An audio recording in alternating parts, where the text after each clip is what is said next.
Hello అండి, welcome back to my channel Renuka Harini. ఇవాళైతే నోరూరించే చికెన్ ఫ్రై రెసిపీని మీతో షేర్ చేసుకోబోతున్నాను. సో ఇదైతే మన ఇంట్లో ఉండే ఇంగ్రీడియంట్స్తోనే చాలా ఈజీగా, చాలా సింపుల్గా ప్రిపేర్ చేసేసుకోవచ్చు. చాలా ఫాస్ట్గా అయిపోతుందండి. ఈ చికెన్ ఫ్రై అనేది డ్రైగా ఉండదండి, కొంచెం గ్రేవీతో ఉంటుంది. సో దట్ మనకి రైస్లో కానీ, చపాతీలో కానీ, బిర్యానీలో కానీ చాలా బాగుంటుంది, టేస్టీగా ఉంటుంది. అలాగే పప్పుచారు, రసంలోకి సైడ్ డిష్గా కూడా చాలా బాగుంటుంది.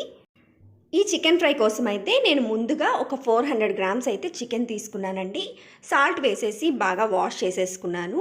తర్వాత ఒక స్పూన్ సాల్ట్ వేశాను. తర్వాత కొద్దిగా పసుపు, ఇంకా 1 స్పూన్ వరకు కారం అయితే వేసుకున్నాను. ఇంకా చిన్న ఉల్లిపాయ ముక్కలు కూడా వేసేసుకొని కలిపేసుకుంటున్నాను. ఈ ఉల్లిపాయ ముక్కలు అనేది మన ఫ్లేవర్ కోసం అండి. ఇప్పుడైతే నేను 1 స్పూన్ వరకు అల్లం వెల్లుల్లి పేస్ట్ అయితే యాడ్ చేసేసుకుంటున్నానండి. చేసేసుకొని బాగా కలిపేసుకోవాలి. మనం ఒక 30 మినిట్స్ నుంచి 1 అవర్ వరకు మ్యారినేట్ చేసి పెట్టుకుంటే మనకి చికెన్ అనేది బాగా వస్తుంది. ఫ్రై బాగా టేస్టీగా, సాఫ్ట్గా వస్తుందన్నమాట. సో నేను ఇట్లా కలిపేసుకొని ఒక 30 మినిట్స్ పక్కన పెట్టేసుకున్నాను. ఫ్రిడ్జ్లో పెట్టుకున్నా కూడా బాగానే ఉంటుంది. ఇప్పుడైతే మనం చికెన్ ఫ్రైలోకి వేసుకునే మసాలా ప్రాసెస్లోకి అయితే వెళ్ళిపోదామండి. మనకి ఈ చికెన్ ఫ్రైలో ఇవే మెయిన్ ఇంగ్రీడియంట్స్, చాలా బాగుంటుంది ఈ స్మెల్ కూడా.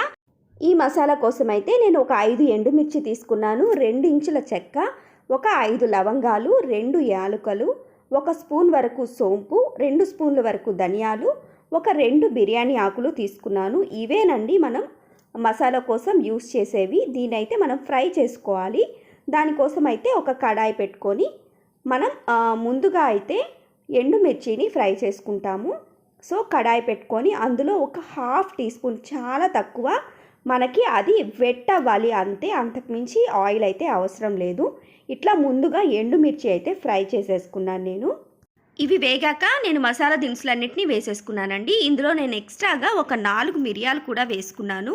మీకు ఇందాక వీడియోలో చూపించడానికి మిస్ అయ్యింది. సో ఒక 4 మిరియాలు కూడా వేసేసుకొని ఇలా ఫ్రై చేసేసుకోవాలి.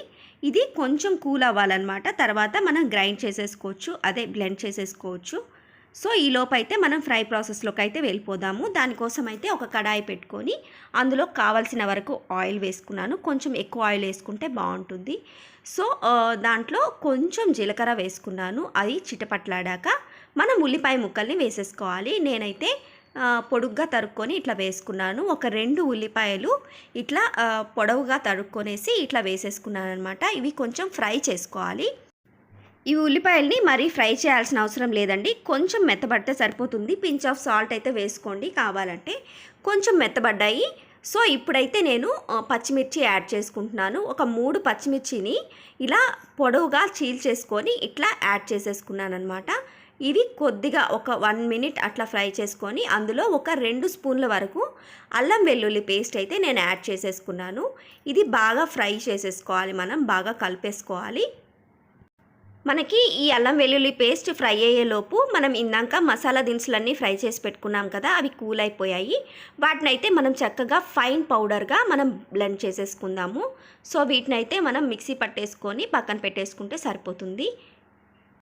చూసారా, మనకి అల్లం వెల్లుల్లి పేస్ట్ అంతా బాగా ఫ్రై అయిపోయి ఆయిల్ అంతా బయటకు వచ్చేసింది. సో ఈ టైంలో నేనైతే చికెన్ యాడ్ చేసేసుకుంటున్నాను. ఈ చికెన్ అంతా వేసేసి మనం బాగా మిక్స్ చేసేసుకోవాలి. ఆల్రెడీ మనకి మ్యారినేట్ చేసినప్పుడు అల్లం వెల్లుల్లి పేస్ట్ 1 స్పూన్ వేసామండి. ఇందులో 2 స్పూన్లు వేసాను. సో ఇదంతా చికెన్కి పట్టేలాగా మనం బాగా కలిపేసుకోవాలి. ఇప్పుడైతే మనం గ్రైండ్ చేసి పెట్టుకున్నాం కదా పౌడర్, ఆ పౌడర్ని అయితే, మసాలా పౌడర్ని అయితే నేను దీంట్లో యాడ్ చేసేసుకుంటున్నాను. ఒక 2 స్పూన్స్ వరకు యాడ్ చేసుకోవాలి. మనం చాలా తక్కువ క్వాంటిటీలో చేసాం కదా, సో అందుకని నేను ఒక 2 స్పూన్స్ మాత్రమే వేశాను. మీరు కనుక 1 కిలో అలా చేసుకునే పని అయితే ఒక 5 స్పూన్స్ వరకు మీరు యాడ్ చేసుకోవాల్సి వస్తుంది. సో ఈ మసాలా పౌడర్ అంతా మనకి చికెన్కి పట్టేలాగా ఇలా కలుపుకుంటూ ఉండాలన్నమాట. ఈ చికెన్ ఫ్రైలో మనం వేస్తున్న పొడి మసాలాలు ఇంకా అల్లం వెల్లుల్లి పేస్ట్ వల్ల మనకి అడుగు అంటుతూ ఉంటుందండి. పర్లేదు, మనం మళ్ళీ కలుపుకుంటూ ఉంటే అది మిక్స్ అవుతూ ఉంటుంది. దానివల్ల మనం అడుగు మందంగా ఉండే కడాయిలు మాత్రం తీసుకుంటే బాగుంటుంది. నాన్ స్టిక్ వాటిల్లో వేస్తే తప్ప మనకి ఐరన్ కడాయిల్లో కానీ వీటిల్లో కానీ వేస్తే ఖచ్చితంగా అడుగు అంటుతుందండి. సో మనం మధ్య మధ్యలో కలుపుకుంటూ ఉండాలి, మిక్స్ చేసుకుంటూ మనం ఫ్రై చేసుకుంటే బాగుంటుంది. మనం ఇప్పుడైతే లో ఫ్లేమ్‌లోనే మనం ఫ్రై చేసుకుంటూ ఉండాలండి. ఇందులో అయితే నేను కొద్దిగా సాల్ట్ యాడ్ చేసుకుంటున్నాను. మనం ఆల్రెడీ మ్యారినేట్ చేసేటప్పుడు వేసుకున్నాము. ఇంకా ఇప్పుడు కొద్దిగా వేసుకొని నేను మిక్స్ చేసేసుకుంటున్నాను. మనం ఈ మసాలాలు అన్నీ వేసేసుకున్నాం కదా! ఇప్పుడైతే ఒక 5 మినిట్స్ పాటు లిడ్ క్లోజ్ చేసుకొని మనం కుక్ చేసుకుంటే కొంచెం సాఫ్ట్‌గా అయిపోతుందండి. సో, నేను ఒక 5 మినిట్స్ పాటు మూత పెట్టేశాను. చూసారా ఆయిల్ అంతా బయటకి ఎట్లా వచ్చేసిందో? ఇది 50% వరకు కుక్ అయిపోయిందండి. ఇప్పుడు నేను ఒక టమాటా వేస్తున్నాను. ఒక టమాటాని ఇట్లా ముక్కలుగా కట్ చేసేసుకొని వేసుకుంటున్నాను. దీన్ని బాగా మిక్స్ చేసేసుకొని ఒక 2 మినిట్స్ మూత పెట్టుకుంటే సరిపోతుంది. టమాటా మగ్గడానికి మాత్రమే. ఈ టమాటా వేయటం వల్ల మనకి ఫ్లేవర్ అనేది చాలా బావుంటుంది.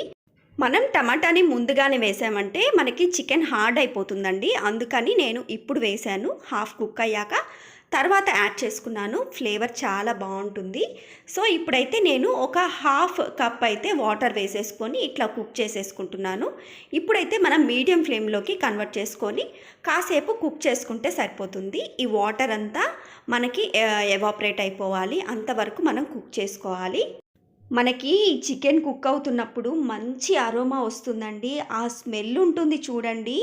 చాలా టెంప్టింగ్‌గా ఉంటుంది. అది ఈ మసాలా ద్వారా వస్తున్నదే అనమాట. మనకి ఆ స్మెల్ వల్ల తినాలి, తినాలి అనిపిస్తుంటుంది. చాలా బావుంటుందండి ఆ ఫ్లేవర్ కానీ, మనం తింటున్నప్పుడు కూడా చాలా టేస్టీగా ఉంటుంది.